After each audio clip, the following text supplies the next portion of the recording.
Boa noite, sejam todos bem-vindos, né, ao nosso seminário. Hoje nós vamos falar sobre neurose compulsiva obsessiva, ok? É, Vamos lá, né, gente? Então vamos para a preleção inicial. Eu sempre gosto de trazer uma reflexão, tá? Vocês vão ver que a neurose compulsiva obsessiva, aqueles que são mais adoecidos, e eu gosto de trabalhar muito com a linha inglesa, com a linha da IPA, né? International Association Psychoanalytic, né? Ou seja, lá se olha os graus de adoecimento de cada patognomia e quando chega no quarto grau é o grau mais adoecido, tá ok? E aí os compulsivos obsessivos, né, que no CID-10 é chamado de TOC, eles vão apresentar sintomas muito peculiares e muito próximos da esquizofrenia. Por isso que depois de esquizofrenia eu já começo com a neurose compulsiva obsessiva, tá ok? Tá joia? E o filme é Ângela nas Asas da Imaginação. Não precisa se preocupar que eu vou mandar esse filme para vocês, tá ok? E aí eu vou separar duas pessoas para falarem do filme, né? Mas cadê os outros participantes? Vou colocar.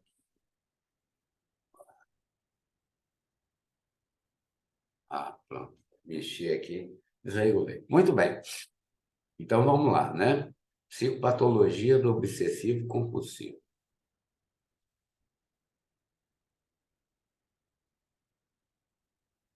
Definição: ideias parasitas, as quais permanecendo intactas na inteligência e sem que exista um estado emotivo ou passional que o justifique.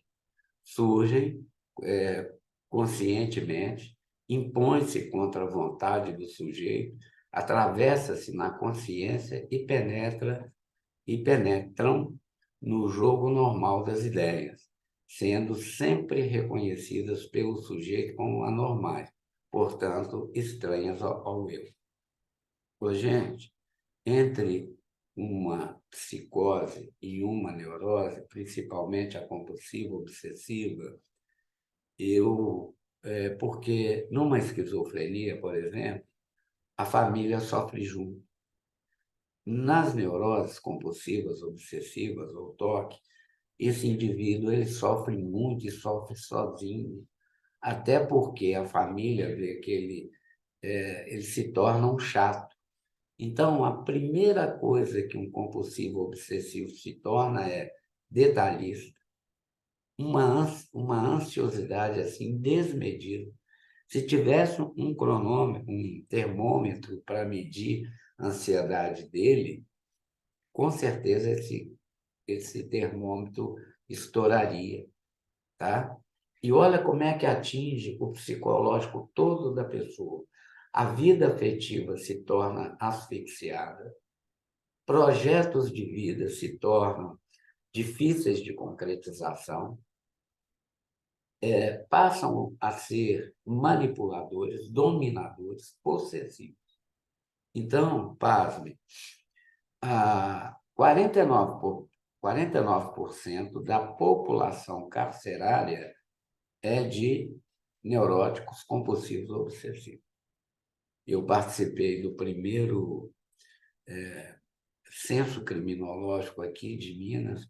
Eu tenho até o livro, depois eu vou tirar uma foto. Eu ainda não sei onde é que está os livros que eu pus só para depois eu agir, mas eu mando para vocês.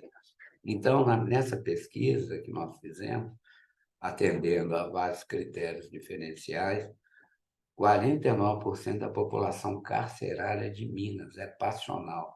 O compulsivo obsessivo, ele mata por paixão, é o patos, é o passional. Então, um ciúme assim, exacerbado, desesperador. Por exemplo, eu tratei de uma mulher que, no final, ela acabou separando do marido, Por exemplo, o marido vigiava o odômetro do carro dela, do velocímetro. Então, por exemplo, se ela andasse para ir para o trabalho e ia almoçar num shopping, se ela andasse 20 quilômetros por dia, ida e volta, ele ia lá conferir para ver se o carro andou 20 quilômetros só. Uma vez ela chegou com o carro, não estava chovendo, ela chegou com o carro, com o pneu do carro um pouco sujo de terra. E ele quis saber onde é que ela estava e o pau quebrou, a ponto dele agredir ela de tanto ciúme. É insuportável conviver com compulsivos obsessivos. Insuportável. Ok? Muito bem. Vou pegar a Karine agora. Vamos lá, Karine. Estou brincando, viu, Karine? Lê aí, Eu tô aqui. Eu tô aqui, doutor Teste, eu dando jantar para meus filhos, mas eu tô prestando atenção. tá. Não, você disse. Estou de brincadeira com Uhum. você. Desculpa aí. Não, tem problema. Muito bem. É Cledir, para é para pode eu ler? ler? Tá podendo ler ou tá jantando, Karine? Eu tô lendo, faço tudo aqui. Tá, não, então Vamos deixa. lá.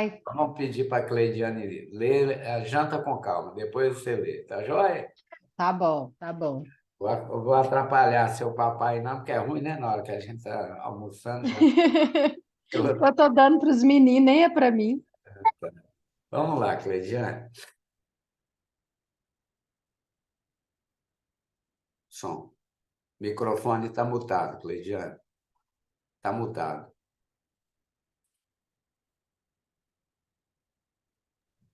Agora foi. Pronto, agora foi.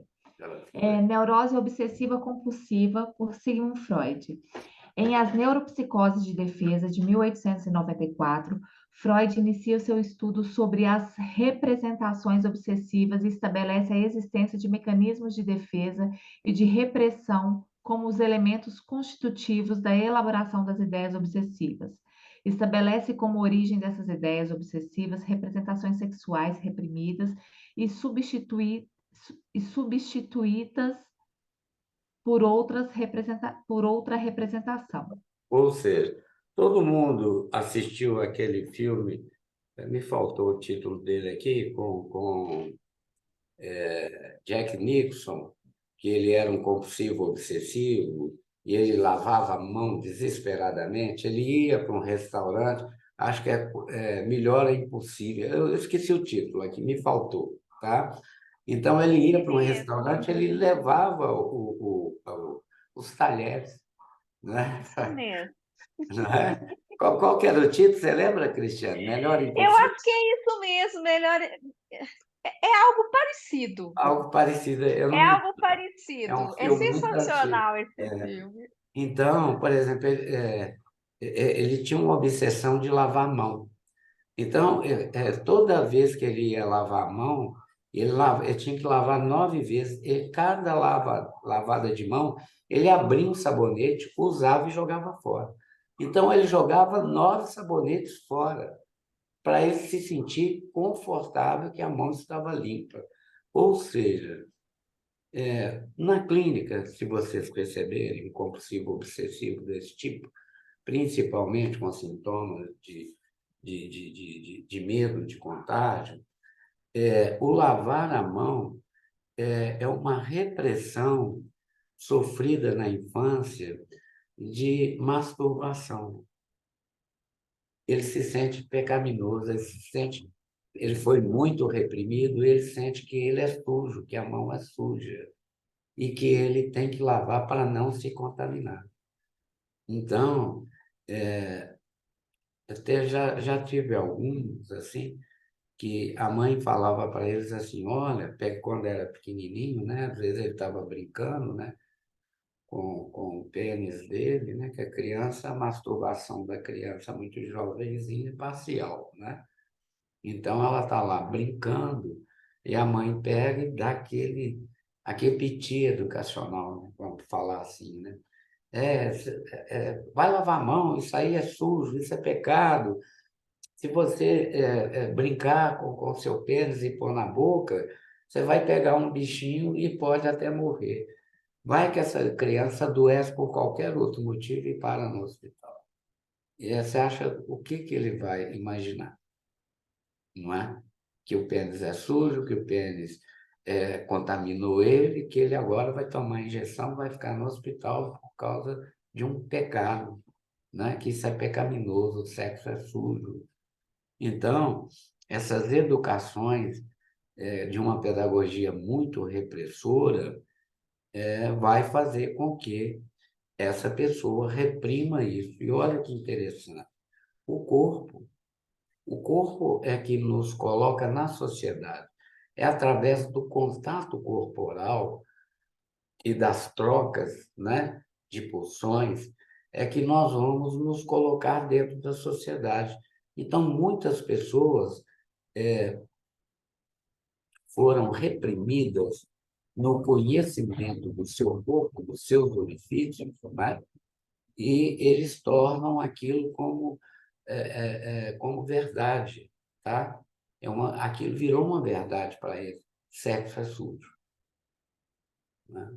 Cleidiano, que trabalha nessa área, deve ter muitas experiências, informações, né? Muita, professor, muito mesmo. Enquanto o senhor estava falando, eu estava pensando na questão das mulheres, né? Nós mulheres, a gente cresceu escutando esse tipo de comentário, tendo esse tipo de educação. E hoje, se a gente pega em termos de dados, desculpa, Não tem problema. Criança aí, Fabiana. todo mundo resolveu participar da aula agora. Fecha a porta aqui para mim. Criança, o cachorro, todo mundo. Criança Mas aí. se a gente não tem jeito. Mas o que que acontece? O que que eu estava falando? Que a gente cresceu, nós mulheres, né? Crescemos nessa repressão, crescemos com essa retaliação, e hoje a gente consegue perceber um número de mulheres que não conseguem chegar ao orgasmo. É um número consideravelmente muito grande. Hoje, por exemplo, hoje a gente tem em torno de 80% das mulheres que não conseguem chegar no orgasmo por penetração. Ó, É um número muito expressivo. muito especial, né, Cleidiano? É muito alto. E muito disso vem da retaliação que a gente passou, né, diante dessa educação. Educação pesada, né? Repressora. Sim, repressora, muito repressora. Ô, E aí, gente, se a gente for ver, nós estamos adoecidos, né?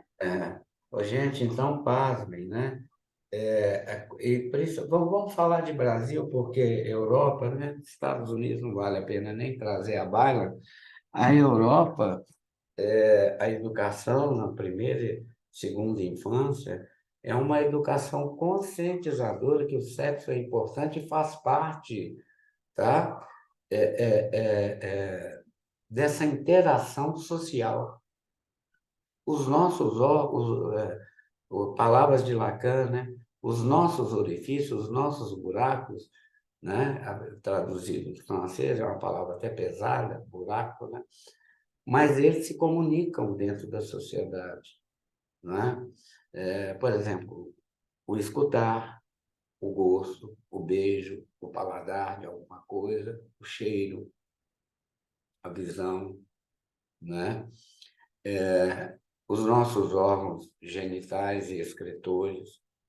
Então, muitas pessoas elas usam o corpo como uma forma mercantil de interação com a sociedade, não é isso? Por exemplo, homens que viram garotos de programa. Então, ao penetrar o corpo do outro, vamos assim simplificar.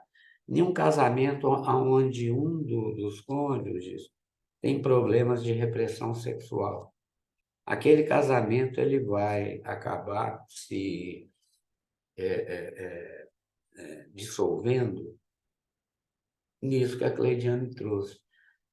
Já tive casos de mulheres que ela foi clara assim, hoje eu não consigo escapar do meu marido, eu já fugi muito tempo dele. Hoje eu vou ter que tomar uns 3 uísques cowboy para aguentar aquele homem entrar dentro de mim. Você deve escutar muita coisa assim na sua clínica, né, Cleidiane? Escuto o tempo todo, professor. Todos os dias eu escuto isso. Esses tipos de coisas, né? Todos os dias essa repulsa, É. essa esse estigma, né? Essa relação objetal distorcida, Sim, né? Teve um caso tão grave que uma falou assim comigo, a minha avó que está certa, mulher é pinico de homem. Nossa, para mim foi duro escutar ela falar isso na minha vida. Mulher é pinico de homem, como a mulher fosse assim, um depositório de excremento, e o sêmen é um excremento.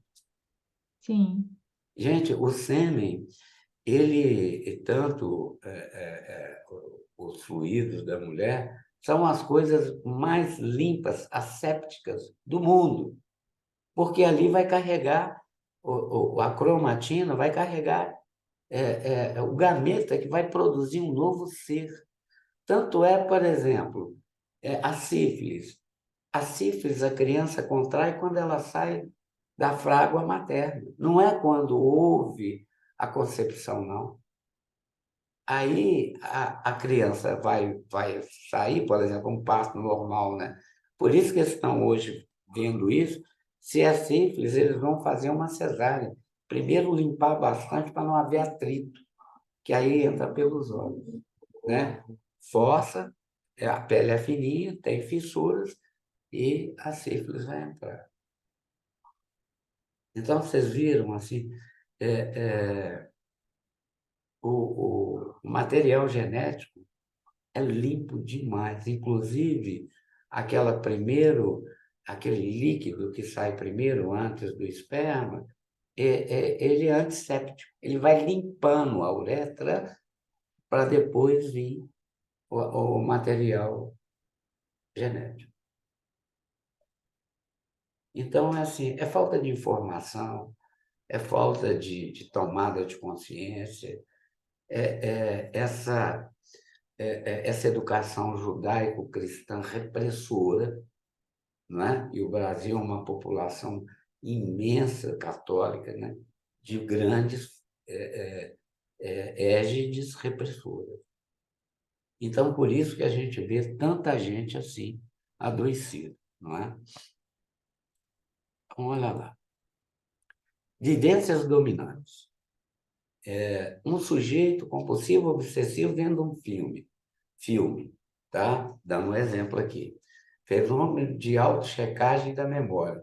Então, quando você vê uma pessoa assistindo uma novela, um filme, chorando, se emocionando, já é um sintoma, tá? Pesadíssimo, indício de sintoma de neurose compulsiva obsessiva. Aí, vendo o filme, a fala é comprometida. Aquele cachorro judiando da mocinha, tadinho. Aquilo é um filme. E ele vive aquilo como se aquilo estivesse acontecendo real. Tá? Regressão, resgatando vivências traumáticas. Essa parte aqui, ela é inconsciente. Eu não sei se todos assistiram um filme muito antigo, chamado Casablanca.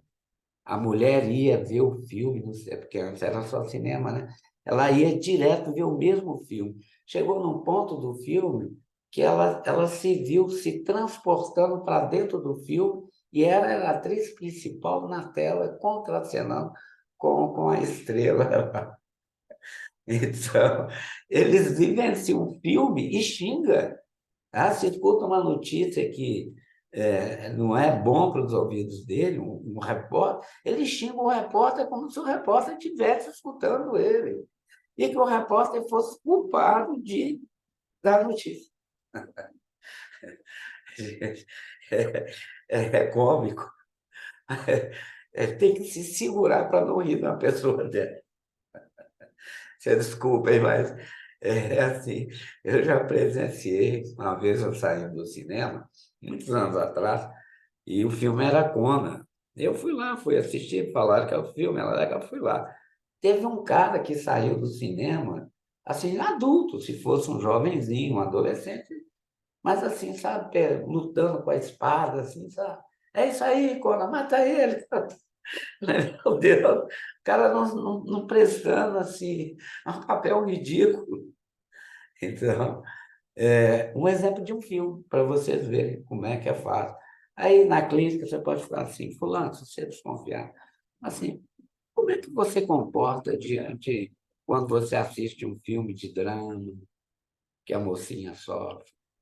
Você vai ver que ele vai falar que ele, assim, ele se comporta de uma forma, assim, de muita dor de ver o sofrimento do outro. E ele vai tentar, ele se ilude e tenta nos iludir, que é aquilo ali que ele é sensível, que ele como é que fala? Ele é. Hoje, desculpa, hoje eu estou cansado, vai me faltar um pouco de palavras aqui, tá? Ele é sensível e a causa do outro, que aquilo dói. Uma vez eu escutei uma piada, eu não sei contar piada, só resumo. Teve um cara que foi assistir no interiorzão da Bahia, assistir a Paixão de Cristo. E na hora que ele viu o cara lá, né, um coronel lá, né, foi assistir, o cara flagelando o Cristo lá, que ele levantou, ninguém vai socorrer o coitadinho, puxou o revólver, deu um monte de tiro. Aí isso é uma piada, né? Talvez seja verdadeiro, não sei. Então, assim, a pessoa se revolta com a dor do outro. Olha, eu posso ser até solidário, mas eu não posso me envolver, não é mesmo? Eu posso apartar, mas me envolver a ponto de sacar um revólver e meter bala no outro, isso não existe, né? Então, olha aqui, ó, sofrimento, mesmo estando consciente, ele sabe que aquilo é um filme, mas a dor se aposta dele tão fortemente que ele desaba a chorar. Transformação da energia psíquica sem autorização do eu. Aquilo é tão inconsciente, é tão poderoso. Prestem atenção quando vocês verem alguém assim, tendo uma síncope dessa natureza, por um filme, ou participa do filme e coloca o herói, o Conan lá como o salvador do mundo, tá? Prestem atenção para vocês verem no olhar e no jeito dele, tá? Então é muito comum isso a gente ver no meio da rua, quando alguém está agredindo alguém, alguém para e participa daquilo, sabe? Assim, tomando aquilo como se fosse o filho dele ou algo dele, e excitando a população a linchar o outro. São pessoas altamente perigosas, tá? Altamente perigosas. Sofrimento, eu já falei, né? Sofrimento mesmo sabendo que é um filme. Então, estou dando um exemplo aqui de uma vivência dominante do compulsivo obsessivo, ok? Neste artigo, Freud procurou esmiuçar os elementos da neurose obsessiva. Afirmou que as causas sexuais do transtorno e a necessidade que o evento sexual ocorrido tenha aparecido anterior à maturidade sexual. Perceberam aí? Ponto. O ponto dominante, então, é entre os 1 ano e meio de idade a 4 anos. Antes da maturidade sexual é a fase anal, é a fase do pai. Estão lembrados? Logo, logo eu vou mostrar aqui o gráfico, tá? Para a gente entender melhor. Afirmou que a hereditariedade é uma das causas do transtorno, porém, não atribuiu a ela a escolha de uma neurose defensiva especial. No início, Freud não tinha, e o alemão, gente, é uma língua muito, muito pobre, pobre no seguinte sentido, não é rica como a nossa língua, que tem várias maneiras de se falar várias coisas. Exemplo, herança familiar, herança familiar. Herança familiar é genética. Herança familiar é educação, tá? Filogenética e ontogenética. Mais à frente, então, Freud cunha essas duas palavras, né, no alemão.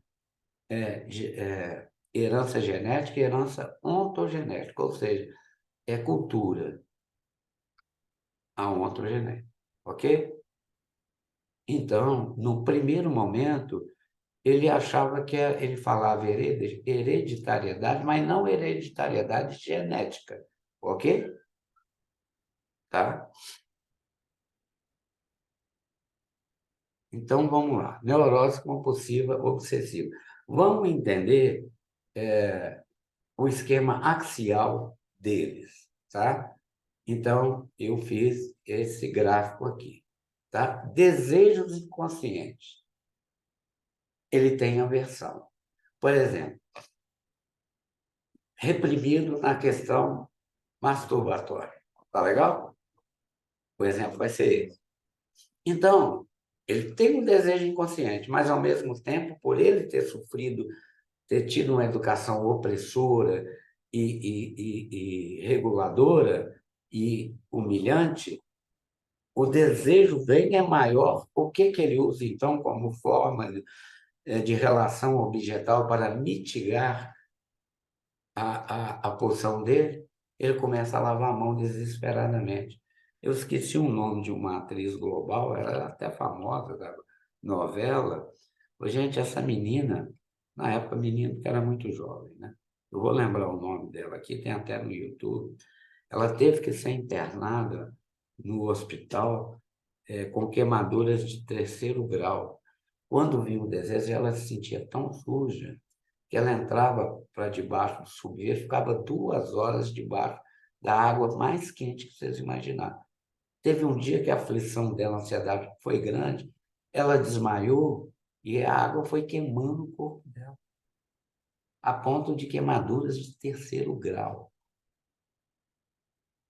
Imagina. Então, isso aí traz a eles o quê? Uma desorganização, ok?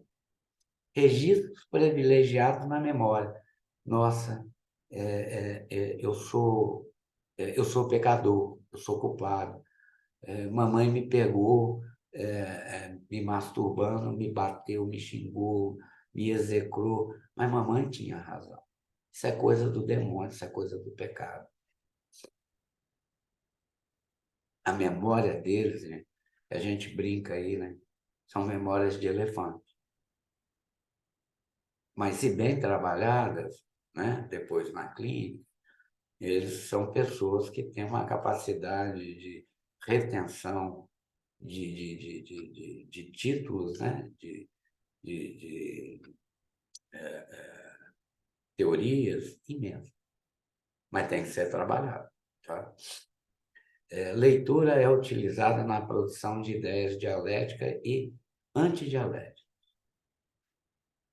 O balancete psíquico, isso eu denomino de balancete psíquico. Quero comprar esse copinho aqui. Quanto que eu vou gastar? Aí fica dentro dele. Vale a pena eu gastar dinheiro com isso? Ah, mas vai ficar bonito. Ah, mas eu vou desperdiçar dinheiro para os outros beberem e depois jogar meu copinho fora. Aí eu decidi comprar uma coisa ou fazer uma viagem, gente, assim, é torturante. A ansiedade dispara. E aí, como forma inconsciente de mecanismo de defesa, ele vai olhar qualquer defeitinho. Por exemplo, esse aqui, ó, o rótulo ficou um pouquinho torto. Ah, olha aqui. Eu investi 50 centavos no negócio desse, eu vejo todo torto, como é que eu vou dar isso para o outro beber? O outro vai querer o café, né? Talvez nem nós. Só se for outro compulsivo obsessivo, né? Nossa, o cara não soube nem pregar o adesivo aqui, entendeu? Mas a maior parte vai pegar que está doido para tomar um café. Experiências emocionais angustiantes. A reação aversiva que expande a ansiedade, ideia fixa. Então, eu prefiro... um exemplo. Estou tratando de um homem, se não me engano, está com 50, vai fazer 50, uma coisa assim, mas não interessa. E ele é de uma família religiosa, muito carola, a mãe muito severa, a mãe ainda é viva, controla. E ele gostava muito de ver filme pornô, até que foi pego e a esposa execrou ele. Então, hoje, aquilo machucou, criou um trauma e ficou fixado nisso.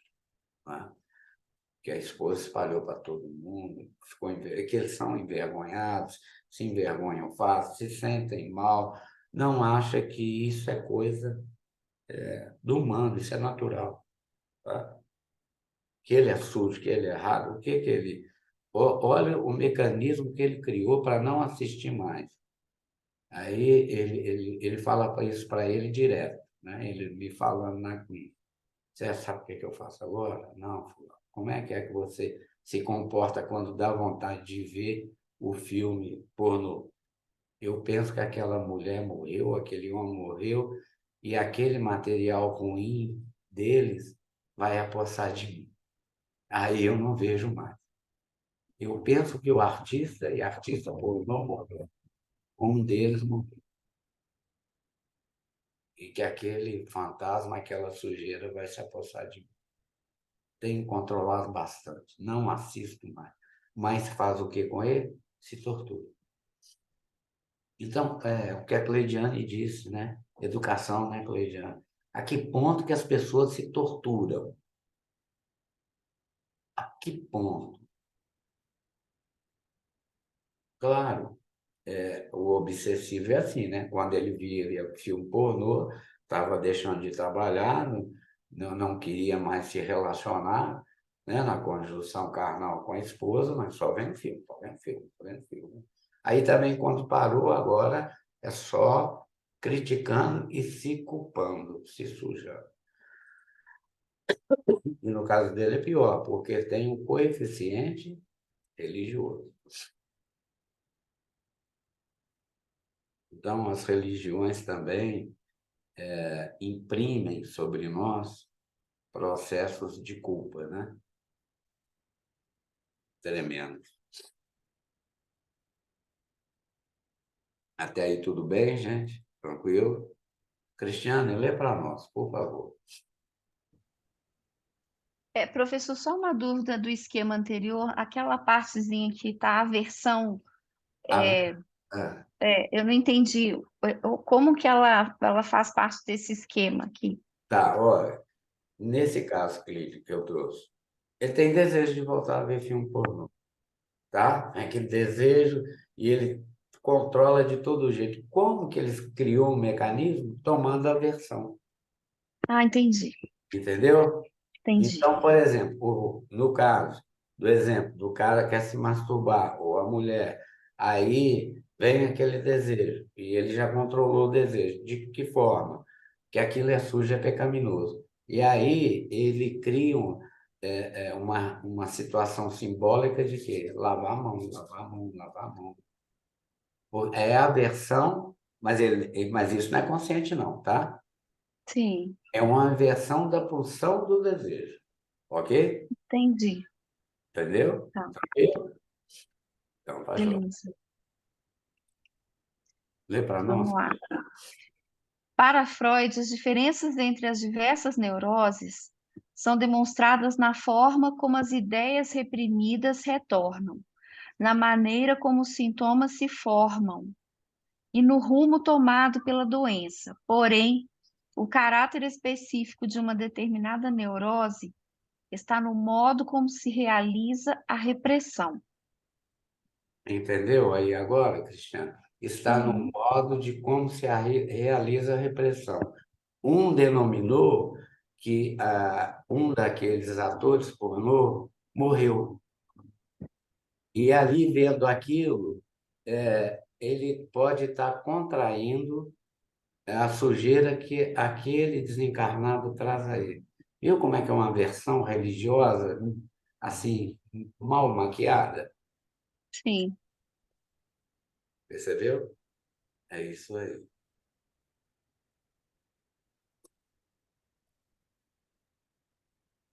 Olha, e é também uma neurose de mais fácil de se diagnosticar, tá ok? Karine, por favor, lê para nós. Pois não. Assim, na neurose obsessiva, a experiência primária foi de prazer. Quando essa experiência é relembrada posteriormente, ela dá origem ao surgimento do desprazer em geral. Emerge primeiro uma autocensura que é consciente. Nessas condições, inicia-se a repressão tanto da lembrança sexual como da autocensura. e em seu lugar surgem sintomas antiéticos com certa Não, conotação de não, é é anti antitético. antitético. Ou Nossa, seja, e olha que eu tô contrário, entendeu? Antagônico. O antitético antitéticos vem a com certa vontade conotação de e vem a vontade e a aversão, tá? ok. É porque eu não enxerguei direito que eu exprimi o olhinho aqui. Não, Com tranquilo. certa conotação de escrupulosidade. De escrupulosidade. Então, vocês estão Eu tô vendo que o tempo inteiro a neurose obsessiva está ancorada nas questões sexuais. Então, por isso que eles são detalhistas, são chatos, são cri-cri. Sabe aqueles amigos assim chatos que aquelas pessoas que encontram com a gente e fica catando pelinho na gente, dá uma raiva, não dá? Você vê um detalhe, você vê um cabelinho assim, ele é capaz de catar para jogar fora. Então, é assim, a atração e a aversão. Esse é o antagonismo. Há o prazer e a vontade, imediatamente vem a repressão que, olha, esse prazer que você quer é um desprazer para você. Foi por isso que você perdeu o amor da sua mulher. Foi por isso que ela te expôs para todo mundo. Foi por isso que a sua mãe, ele acha, né? A sua mãe não te ama mais, porque você foi sujo, imundo. O sexo é coisa do demônio, é uma coisa suja. Gente, esse adoecimento de quarto grau, eles começam a delirar como um esquizofrênico. E vamos lembrar, todo delírio é da ordem do religioso ou sexual. Perceberam aí? Então, se o clínico não for muito bom, não tiver uma baita do supervisão, ter uma baita teoria, ele se perde, ele confunde, ok?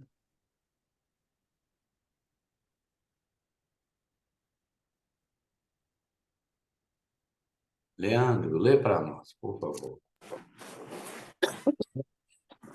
Só, só um minutinho, professor. Ok. É na fase anal que acontece os controles Do esfincterianos. esfincteriano. Esfincterianos. Algumas crianças apresentam-se expulsivas, outras retensivas. Aquelas que se apresentam expulsivas em sua vida adulta tornarão-se projetivas. Ué, trocou aqui, mudou sozinho. Trocou. Continua nessa? Não, não. Vai. O computador deve estar com vírus. Pronto. Aqui chegou. Hum. Aquelas que se apresentaram expulsiva em sua vida adulta tornarão-se projetivas. Tudo a culpa é do outro. Já as retensivas, exemplificada pelo indivíduo adulto que racionaliza, que é mais distante, fechado e antissocial, possui modalidade defensiva, intelectualização, isolamento e formação reativa. Muito bem, então vamos explicar cada coisa aqui. Na fase anal, lembram em relações objetais, nós temos dois tipos, o expulsivo e o retensivo. O expulsivo é aquele que, ao querer agradar a mãe, e na fase da educação do esfíncter anal, a mãe grita com ele, exagera, então ele evacua rápido para que ela possa limpá-lo e pôr a fralda. Ali é um treinamento de tirar a fralda. Já o retensivo é ao contrário. O retensivo começa a perceber a questão temporal e que o primeiro produto dele, que são as fezes, que sai de dentro dele, é o sentimento dos produtos. A urina, as fezes. Então, viram o que eu disse no início? Material pulsional. Então, eles começam a perceber a questão temporal o seguinte: a mãe lá, ô meu filho, faz o cocôzinho que mamãe está atrasada, ela tem que ir trabalhar, tem que te deixar na escolinha. E ele trava e não faz. Aí ele começa a perceber que aquilo é dele e que ele vai dar a hora que ele quiser, tá? Então, vamos ver os dois adultos. O expulsivo, ele projeta no outro que o outro é que faz ele sofrer, que ele chora, que humilha ele. Já o retensivo, ele controla o outro, ele quer dominar, ele tem a posse. Eu te dou o amor quando eu quiser. Pai, eu estou precisando de uma sandália nova, eu estou precisando de um tênis novo. Usa o seu por enquanto, eu não posso gastar dinheiro agora. E às vezes está cheio, está com as burras cheias de dinheiro, mas, né? Se briga com a mulher, humilha a mulher. Eu te dei o carro, eu ponho gasolina, e olha como é que você me trata, como qualquer um. Ninguém vai te amar como eu te amo. Tem uma novela há muito tempo, acho que vocês não vão nem lembrar, me veio ela na cabeça aqui agora, que tinha um personagem, eu não lembro o nome da novela, tinha um personagem chamado Nonô Correia. Ele botava uma corrente na geladeira com cadeado para a mulher e para os filhos não comer as coisas durante o dia. Ele chegou no ponto a contar as azeitonas, quantas azeitonas tinha no vidro. À noite ele chegava e contava uma por uma. Mas, gente, como é que você vive com uma pessoa dessa? Fala para mim. Eu lembro desse personagem, Você professor. Ficou muito lembra? famoso. É. Eu só não lembro de qual novela que era, mas eu lembro Eu desse também não me personagem. lembro. Esse personagem, todo mundo falava dele, né? Nonô Correia, né? Então, quer dizer, é o cara assim, altamente adoecido. Ô, gente, você já pensou você vigiar sua geladeira, contar quantas azeitonas tem, ou então botar uma corrente, meter um cadeadão para ninguém abrir a geladeira fora da hora das refeições? Como é que você vive com uma pessoa dessa? Fala para mim. Não tem mulher e filho que aguenta. Filho jovem vai ter que aguentar, né? Porque é jovem, precisa do pai para comer. Mas que mulher que aguenta um desses? Ou que homem aguenta uma mulher dessa, né? Tratei de uma, lembrei aqui que as vasilhinhas dela tinha o nome dela. Então, por exemplo, ela gostava muito daquele doce pavê, né? Para os outros era para ver, para ela era o pavê. Ela etiquetava e colocava lacre assim, né? Fita para lacrar, porque aquele pavê que era só dela, ninguém podia comer. Pô, é difícil conviver com a pessoa dela. E se abrir, ai de quem abrir, tá? Então, até aí entenderam? Olha só como é que eles são. Então, um projeta. Se eu sou assim, é porque você é culpado. Você não me leva a sério. Você me faz sofrer. Eu dei todo o meu amor. Tudo que você quis, eu sempre te dei. Te dei carro, punha gasolina, comprava roupas maravilhosas. E você me deixou de uma forma assim, que eu só sofro. O outro vai querer ter posse, vai exigir e vai ser mesquinho. Então, uma característica do retensivo, ele é mesquinho, tá? A do expulsivo, ele culpa o outro e é sensível. Ele se diz sensível, eu sou um homem que amo, eu sou um homem amoroso, nada disso, tá ok? Então, vamos lá. Já as retensivas, exemplificado pelo indivíduo adulto que racionaliza. Oi? Alguém está dando um delay aí? Desliga o microfone, por favor. Então, por exemplo, ele racionaliza, tá vendo? Se eu parar de pôr gasolina agora no carro dela, eu quero ver como é que ela vai dar as voltinhas quando eu estiver trabalhando. Ah, estão comendo toda a azeitona, né? Não sobra uma para mim. Eu não compro mais azeitona aqui. Se eu quiser, eu vou lá na rua, compro e como sozinho. que é mais distante, fechado e antissocial. São antissociais, não são abertos, não gostam de promover eventos, não gostam de ir em eventos. Tudo que eles fazem, que eles querem fazer, fica naquele balancete psíquico que eu falei com vocês. Para que eu vou gastar? Eu tenho que ajudar. Por que eu sou tão assim, tão frágil, tá? Intelectualizados, que eu falei com vocês, a memória é muito boa, não é isso? Então, quando os que são intelectualizados, eles se sentem assim, premiados, lisonjeados de poder falar, dissertar qualquer assunto. Ele quer as atenções, ok? E aquele que não dá muita atenção para a fala dele, ele cobre Chico. Tá vendo? Aquele ali é um idiota, é um burro. Não conhece nada, não tem habilidade de nada. Tá? Isolamento, né? Se isola mesmo dentro de casa, tá? Se fecha no quarto, se fecha sei lá onde, no escritório dele, tá?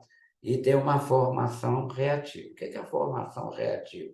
Eles são, assim, não estou vendo outra palavra, eles são frágeis.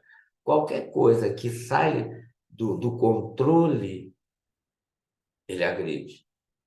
E tem uns que agride fisicamente, tá?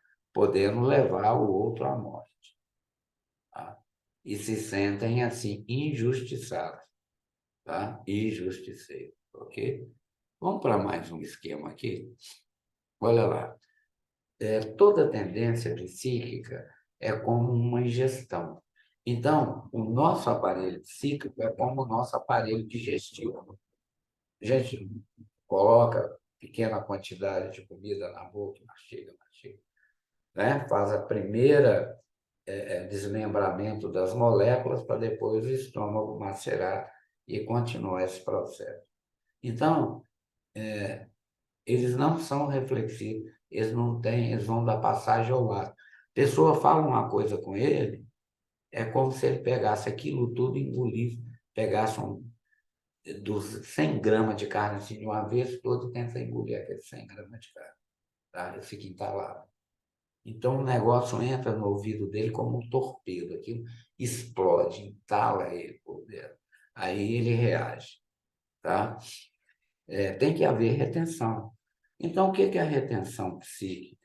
Primeiro eu vou escutar a Cleidiane, depois eu vou pensar, deixá-la terminar, e depois eu vou emitir a minha opinião. Tá? Como a primeira necessidade de ingestão, olha como é que isso acontece lá no bebê. O bebê, ele tem aqueles procedimentos e controles básicos, né? Espinotalâmico, né? Ou seja, o estômagozinho dele ardeu, ele berra. Ele está pedindo, mamãe, oi, vem cá, me dá comida, não é? Então, como a primeira necessidade de ingestão, aparece a necessidade de eliminação. Então, se aquela criança não foi atingida, por isso que os pediatras, eles são muito categóricos. Mamãe, as mamadas têm que ser na hora certa.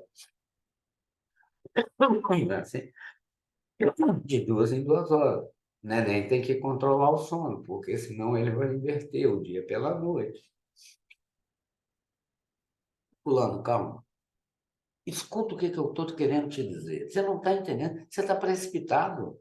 Você está parecendo criança. Você não aguenta escutar as verdades que você tem que escutar. Não é assim que a gente fala quando uma pessoa, qualquer coisinha, já quer partir para cima de nós? Ele, olha lá atrás, ele não foi atendido nas suas necessidades básicas. Como é que vocês querem que essa pessoa tenha equilíbrio de sentar e escutar? E quando eles fingem que estão escutando, sabe aquelas pessoas que você fala assim, fulano, onde é que está? Isso assim, eu não peguei, não.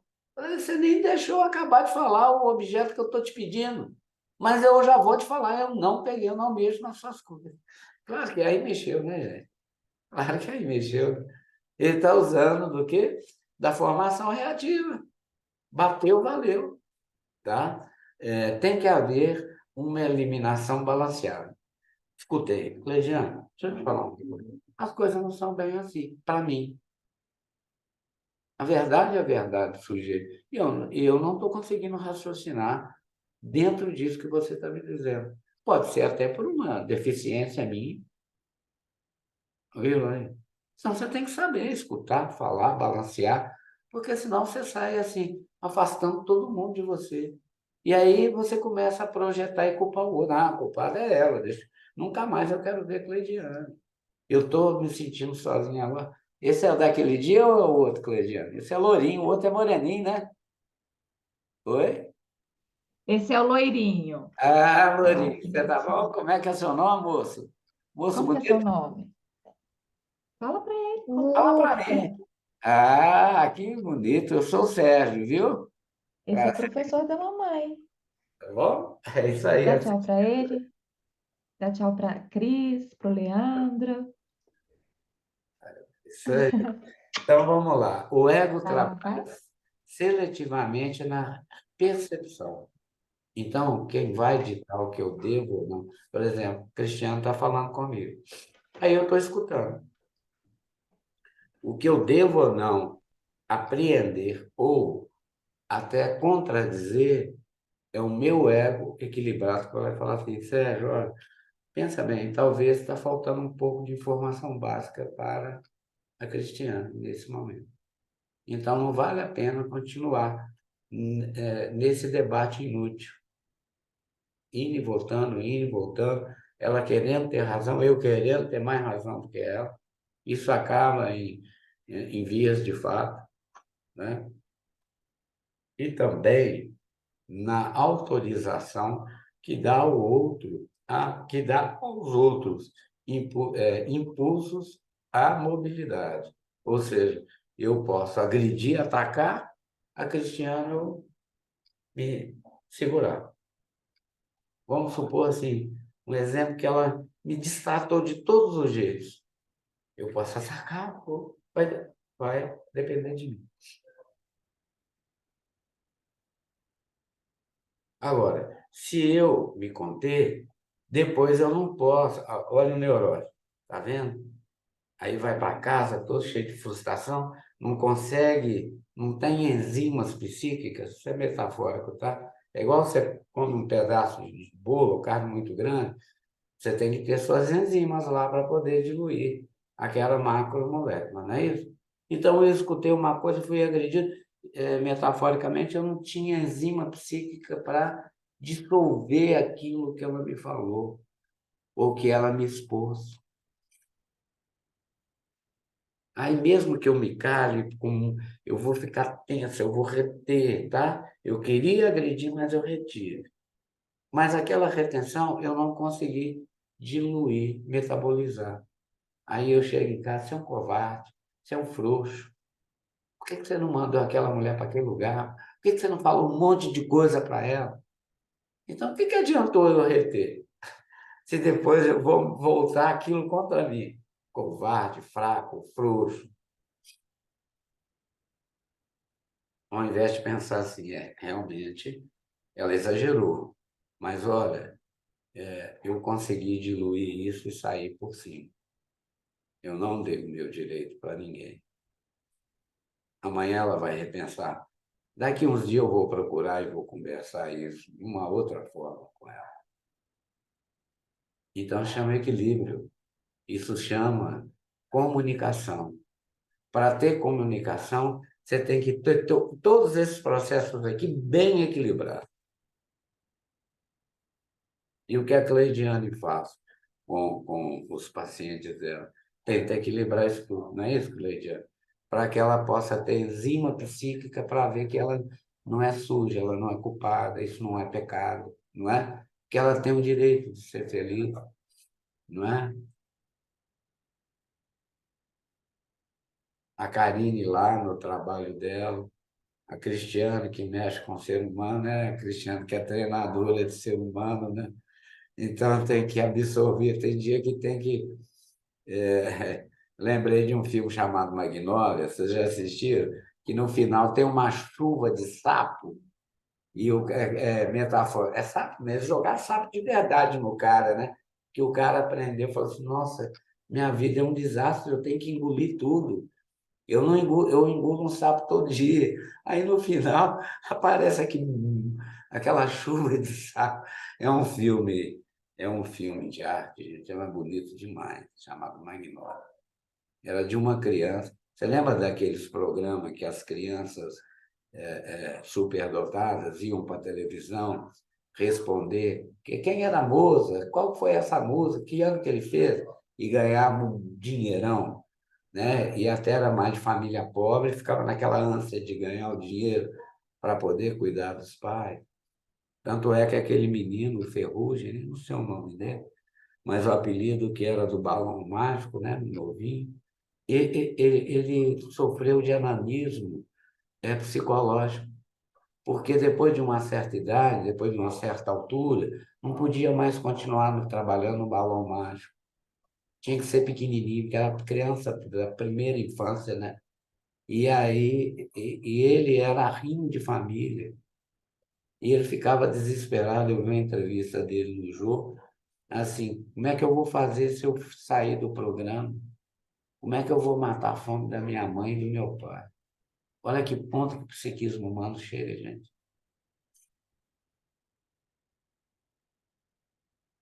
Que ponto, né?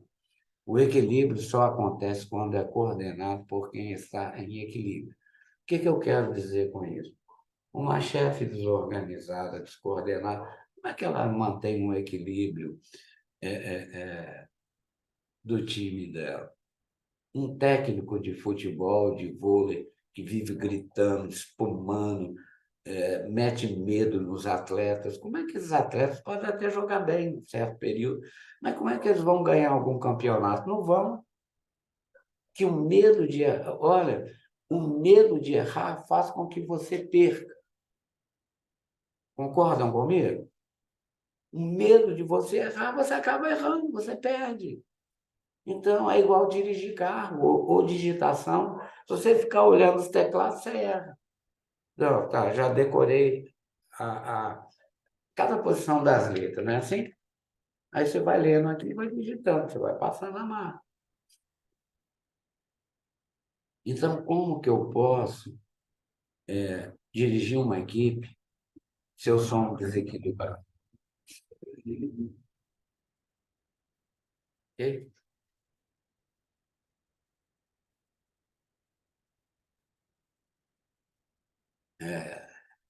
Cristiane, lê para nós, por favor. O trabalho na clínica com neurótico obsessivo. A neurose obsessiva pode ser curada se desfizermos todas as substituições e transformações afetivas que ocorreram, de forma que a autocensura primária e a experiência que pertence a essa autocensura possam ficar desnudas e colocadas diante do ego consciente para serem julgadas de novo. Então, qual que é a técnica de trabalhar isso na nossa clínica? É o que a Cleidiane disse e deve estar fazendo, tenho certeza. É trabalhar a culpa. Porque toda criança, na idade mais jovenzinha, na primeira infância, todos nós temos curiosidade. Aí ele está brincando lá com o piu-piu dele. Ele sentiu prazer, ficou durinho. E aquilo dá prazer? Claro que ele vai querer se tocar mais para sentir prazer.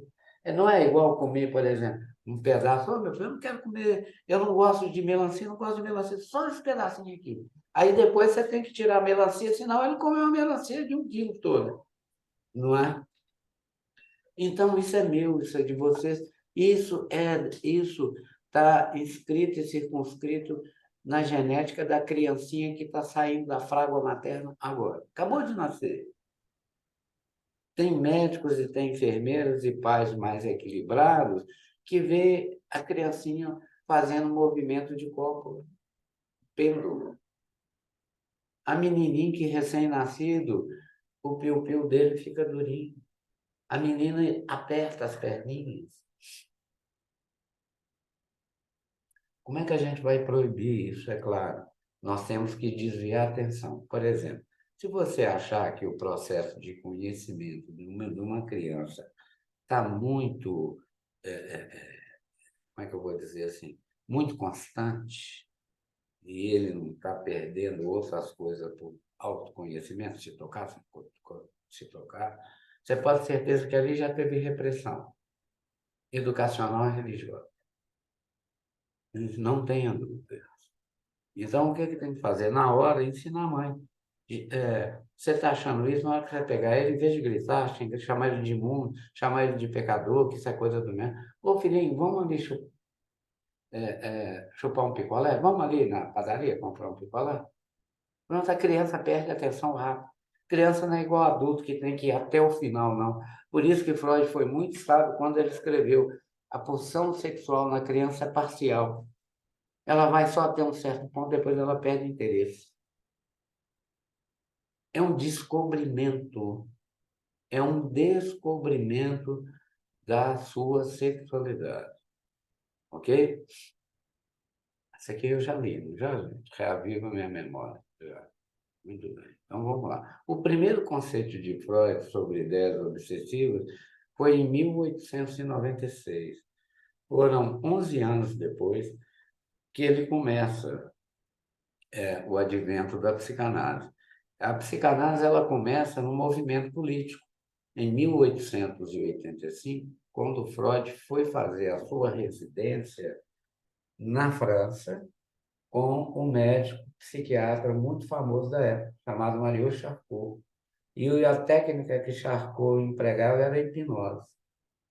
Mas ali Freud fez o estudo e começou a perceber o movimento político, teve muito contato com políticos. Eu não lembro o primeiro nome de um, se não me engano é François, mas o sobrenome é Gambetta, tá? Não sei pronunciar esse nome em francês, tá? E esse político, ele estava atacando e desnudando os interesses e a égide da Igreja Católica sobre o sexo, principalmente sobre o sexo das mulheres, tá? Tem um livro muito interessante, que é de um médico italiano que vivia na França, o livro chama O Anatomista. Foi o primeiro médico que descobriu que a mulher tinha clitóris, o homólogo do pênis. E as mulheres que eram maltratadas pelo marido, ele foi atender uma e a mulher estava amarrada numa corrente como um bicho raivoso. Ele batia na mulher, ele não dava sexo à mulher, ele não tratava ela com carinho, e essa mulher, então, desenvolveu uma histeria conversiva, que é o próximo assunto nosso, vai ser histeria, tá ok? Então, viram que a maior parte das neuroses é por causa de repressões sexuais, e nessa época desse médico, o nome dele era um homônimo, né, do Cristóvão Colombo, né? Colombo descobriu as Américas, né? E este outro Cristóvão Colombo descobriu o clitóris, né? Descobriu as Américas das mulheres. E ele, então, começou a tratar elas como ensinando elas a masturbarem, ele masturbava elas e viu uma melhora acentuada. Só que tem que esse caso, ele relata esse caso desse fazendeiro, foi no concílio e denunciou ele com práticas satânicas. E ele teve que jurar e queimar tudo que ele escreveu e dissertou para não ser queimado na fogueira santa. Está vendo como é que a história, como é que os escritores mostram assim? Ô, gente, o tanto que vocês, mulheres, foram espremidas, judiadas pela Igreja Católica. Foram mais de 2.000 anos vocês sobre a égide severa desses preceitos, não é? Que tiraram a vida de quantas? Ô, gente, Barbacena, não no meu tempo, né? Porque aí já mais para trás, quantas mulheres que os maridos achavam que estava traindo ou que não satisfazia eles internavam lá como louca. e morria por lá, ficava lá e arrumava outro. Ô, gente, nos anais da medicina mineira, a primeira mulher a estudar medicina, que ela lutou, inclusive, na justiça e conseguiu, foi em 1945. A primeira mulher a estudar medicina e outra, ela não podia estudar em cadáver masculino, não, só feminino. Cadáver masculino tinha um pênis, um cadáver. E depois deixaram ela formar só como pediatra. E as outras especializações eram de homem. Ô, gente, é brincadeira. É brincadeira. É verdade, é brincadeira, uma sandice dessa. O voto no Brasil para mulher também, se não me engano, é datado dessa, mais ou menos próximo a essa época, não é? 40 e poucos, não é isso? Verdade.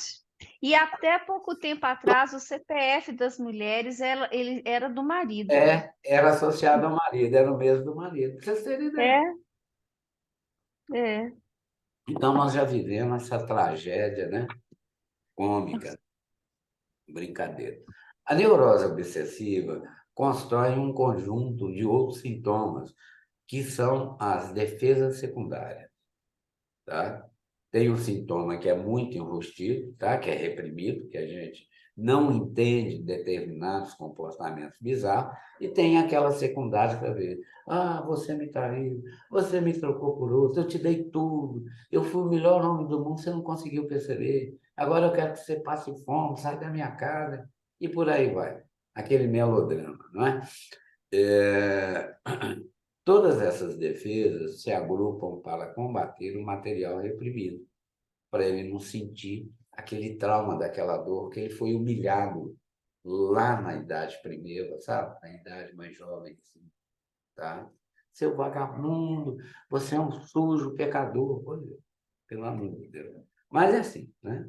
Estão mudando, mas muito pouco ainda. O avanço foi muito pouco, né? É um material reprimido que acaba por reconstruir as ações obsessivas que não são primárias, e sim defesas secundárias, tá? E eu vou mostrar a tabela. Essa tabela vai para vocês, tá? Podem ficar tranquilos. Então, vamos lá. Então, a diferença entre neurose e psicose. Comportamento geral na neurose. Leve grau de descompensação da personalidade. Não sente atingido, não sendo atingido, não sendo atingido o contato com a realidade, e situações podem ser levemente afetadas. Psicose. Elevado grau de descompensação, o contato com a realidade é muito atingido e impossibilidade na atuação social, tá?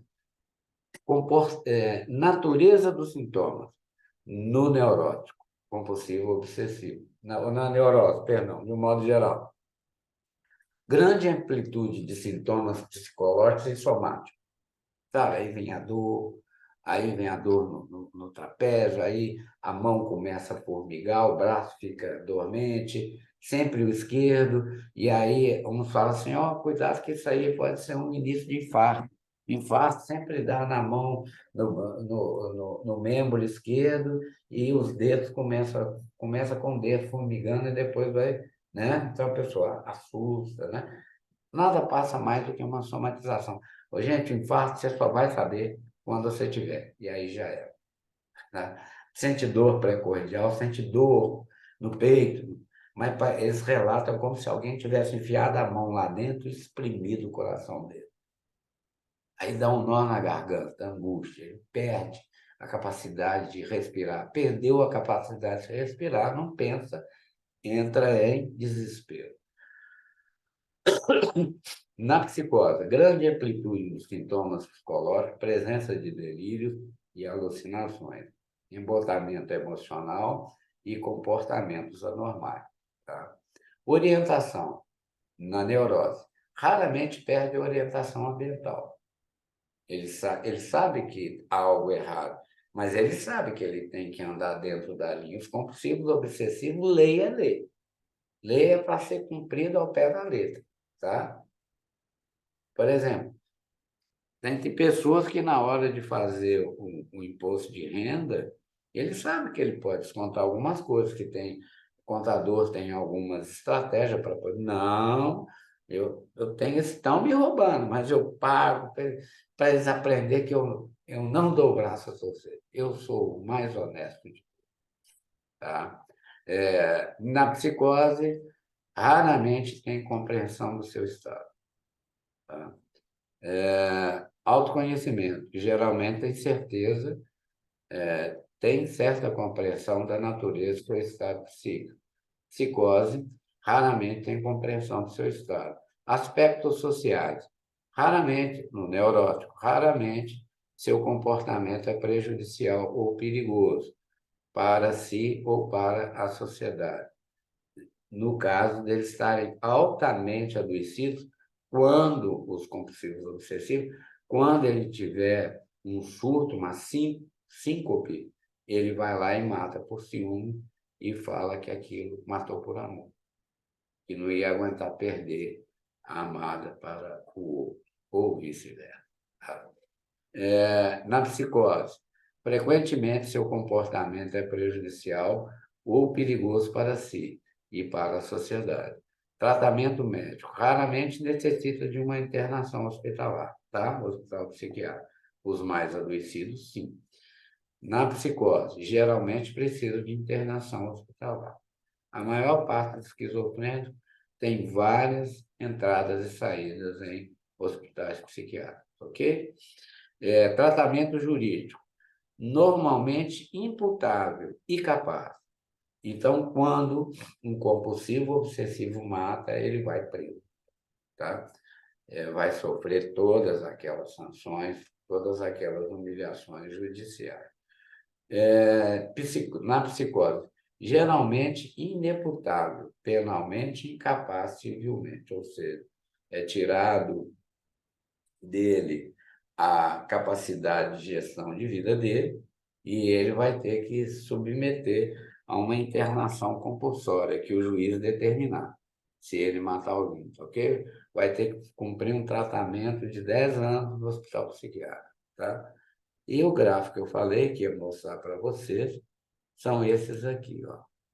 Muito bem. O primeiro estágio é o estágio da mãe. Então, vocês estão vendo aí famílias, fatores externos, irmãos e avós. Família de um modo geral. A mãe, ela age como um guarda-chuva protetor. Aí chega a tia, chega a avó, o menino está dormindo, você quer levantar o nenenzinho? Não, não, deixa ele dormir, não é hora de mamar, não, ele não pode fazer isso ainda. Então, quer dizer, a mãe tanto protege o neném, quanto ela tira a ansiedade do neném, que ele fica muito agitado. Se acordar uma criancinha, gente, de um sono, um nenenzinho, é a pior coisa. A gente, não é isso? Imagina quando você está cansado, chega alguém e te acorda, você fica irritadíssimo.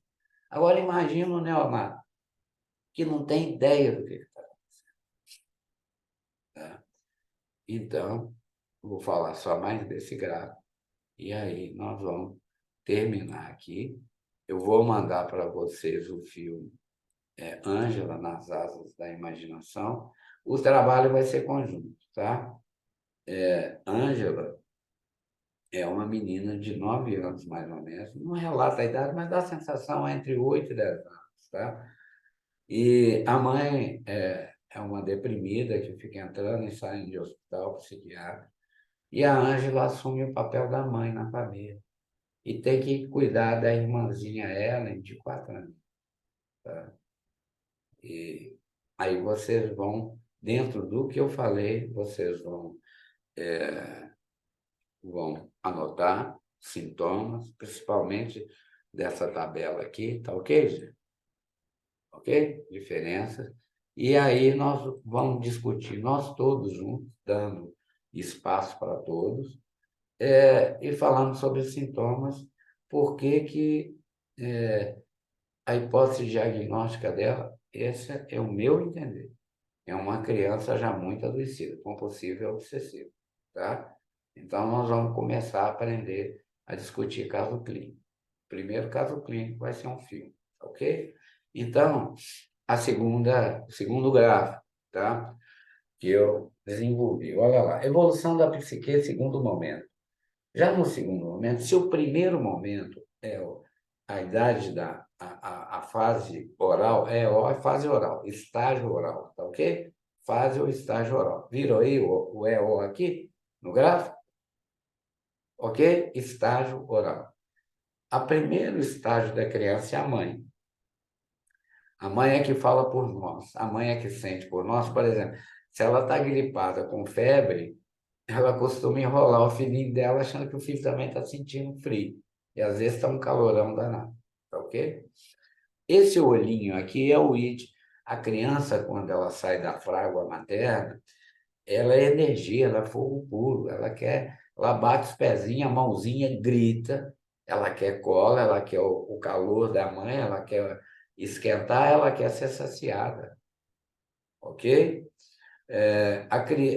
Na fase da mãe, ali, já na fase do pai, que é EA, estágio anal, tá? Estágio oral, fase da mãe. Oral, de amamentação. Estágio anal, fase do pai. O pai entra como a lei, ele entra como a cunha, que vai cortar o olhar e aquele carinho excessivo da mãe, agora tem que ser dividido com ele, e ele vai impor umas certas limitações àquela criança.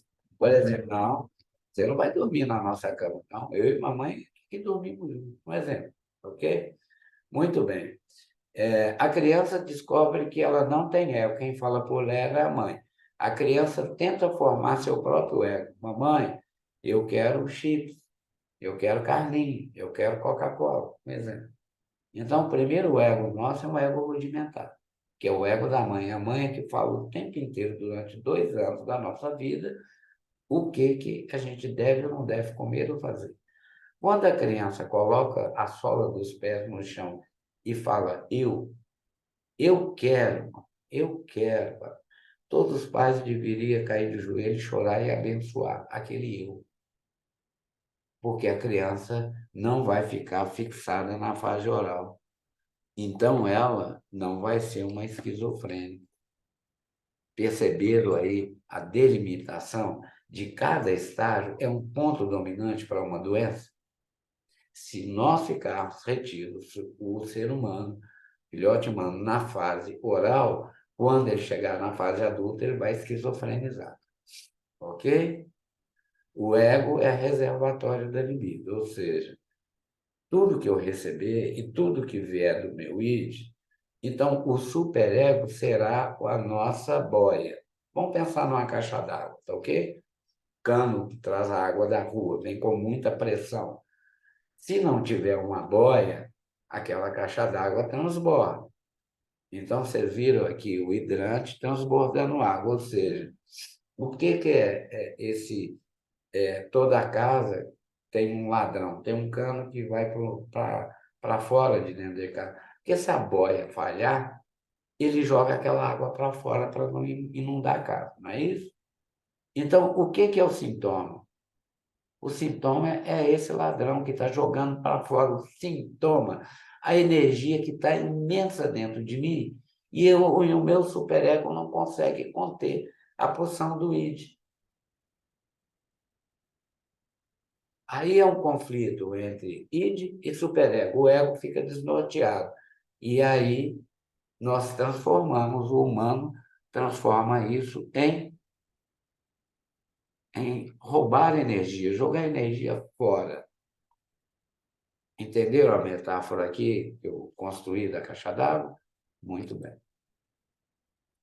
Gente, amanhã, assim que terminar, amanhã eu subo a videoaula, reassisto, e amanhã também eu mando o filme para vocês, tá ok?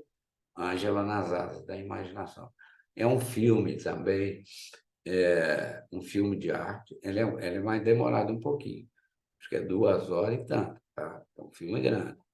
Mas ali vai mostrar assim, a concepção educacional de uma criança de 8 anos, 8, 9 anos, que é a Ângela, que se torna assim uma doente mental.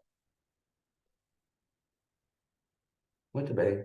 Começar com a Cristiane. Alguma dúvida? Alguma consideração, Cristiane? Não. Eu acho que hoje é a primeira vez que eu não vou falar, não. Por Ah, enquanto, eu sou assim, a primeira impressão em relação a esse, a esse tipo. patologia, né? Só uma dúvida que eu fiquei nessa tabela, porque essa tabela que aparece lá, neurose versus psicose, a neurose que está lá é uma neurose geral, né? É, não, não. No Ela final, não é o obsessivo compulsivo, ele não, é o geral. é o geral. Mais lá embaixo, mais no final do curso, vocês vão ver a tabela específica do compulsivo obsessivo. Ah, tá. Beleza. E vai Beleza. estar aí, quem quiser ler, estudar e ver mais à frente, pode ver, tá bom? Tá bom. Depois eu faço a síntese geral, tá legal? Tá bom. Obrigada. Leidiane, tranquilo? Alguma pergunta, consideração? Não, Então tá. Leandro? Oi? Tranquilo? Ficou? Tranquilo, Tá. tranquilo. Carinho? Oi, Tranquilo? doutor Sérgio. Tá, tudo tranquilo. Eu só escutei mesmo, estou observando aqui, né, e analisando.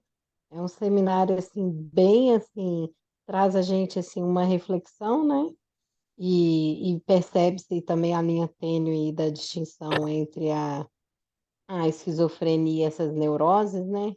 Ou seja, eu acho que à medida que a gente for avançando, a gente vai ver muitas proximidades, né, entre as patologias e desenvolver esse olhar sensível, né, em relação a isso.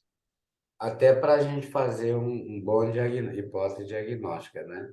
Porque Exato. nós vamos ver a interface, né? E mais do que essa Uhum. interface, é a socialização, a fase de socialização que vai precipitar, a gente chama de patognomia, ou seja, a estruturação das patologias mentais. Ok? Então, ok. Exato. Joia? Bom descanso para todos, tá? Até Obrigada.